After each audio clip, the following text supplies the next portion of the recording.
अस्सलातु वस्सलामु अलैका या रसूल अल्लाह व अला आलिका व अस्हाबिका या हबीब अल्लाह।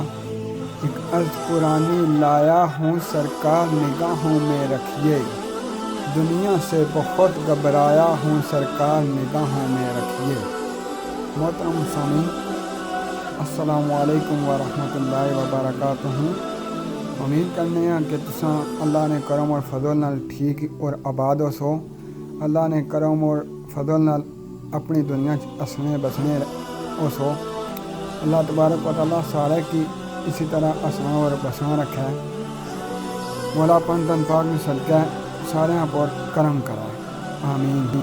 हुण दोस्तों तुसां नज़र शेयर करने हैं, उम्मीद करसा पसंद आ सन तुसां की। पानी मश्क अब्बास ने मुंडियां ते वल नहर फरात रवान होए, राह डकिया दुश्मना दगे बाज़ां कूफी, शामी आयल अंदर आने होए। आए हज़रत अब्बास जलाल अंदर, बब्बर शेर वांगू कह रवाने होए। रबी ताकत दे नाल अटा फौजां, कब्जा नहर ते आ ए जवाने होए। घोड़ा अपना नहर विच वाड़िया, पर तर कीता ना उस जरार दामन। हुन आका हुसैन दे बाल तसे, जावे बिज मेरा ज़नहार दामन, जावे बिज मेरा ज़नहार दामन।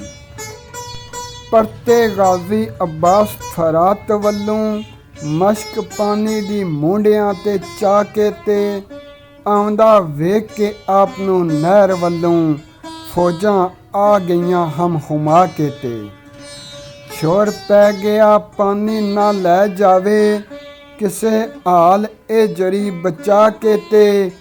मारो तीर ते मश्क नूं फाड़ सुटो, आले नबी नूं रखो तसा के ते। इत्थों ना बच के लंघ जावे, किथे इब्ने करार दामन। करो नेज़े तलवार दे वार इसते, भैवें केड़ा एदा बा वफा दामन, भैवें केड़ा एदा बा वफा दामन।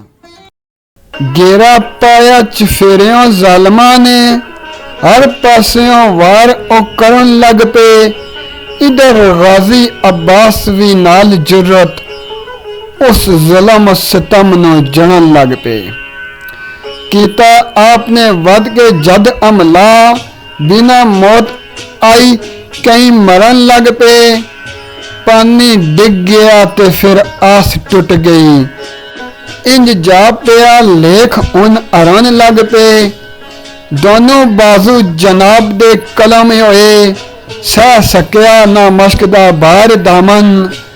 आखिरकार ओ ज़ैन तो आए थले, वहदा रह गया खाली रहो वार दामन, वहदा रह गया खाली रहो वार दामन। सभी साथी हुसैन दे करबला विच, जौहर विखा के शहीद हो गए। कासम असगर अब्बास नसारे होए, राह हक विच कतल मजीद हो गए। जाना वारियां जिन्हां इस्लामी उतों, बख्त उन्हां दे बहुत शहीद हो गए। दुश्मन आल रसूल दे बने जड़े, मुजी नफ्स दे ओ मरीद हो गए। जिन्हों फड़न दा हुक्म रसूल दिता, ओ बैठे ए उम्मत विसार दामन। कलमा गवाया ने ए अखां फेर लईयां, छुट गया ओ चारों नाचार दामन, छुट गया ओ चारों नचार दामन। इकरबा असहाबी हो गए रुखसत उन, कल्ला ए सैयद मैदान दे विच। तिना दिना दी भुख प्यास ऐसी है, पर फर्क नहीं जज्बा ईमान दे विच। ऐसा वलवला ऐसी जुमरी दी वेखी डिठी, न किसे इंसान दे विच। अली वांग जद तेग चलाई उन्ने, आया ज़लज़ला ज़मीन ओ आसमान दे विच। शोर पै गया फौज यजीदी अंदर, ਟੁੱਟੇ ਨਸਦੇ ਗੁੰਜ ਮਕਾਰ ਦਾਮਨ, ਆਖਣ ਸਾਰਿਆਂ ਦੀ ਅੱਜ ਆਈ ਸ਼ਾਮਤ। ਨਹੀਂ ਬਚਦਾ ਬਾਜ ਫਰਾਰ ਦਾਮਨ, ਨਹੀਂ ਬਚਦਾ ਬਾਜ ਫਰਾਰ ਦਾਮਨ।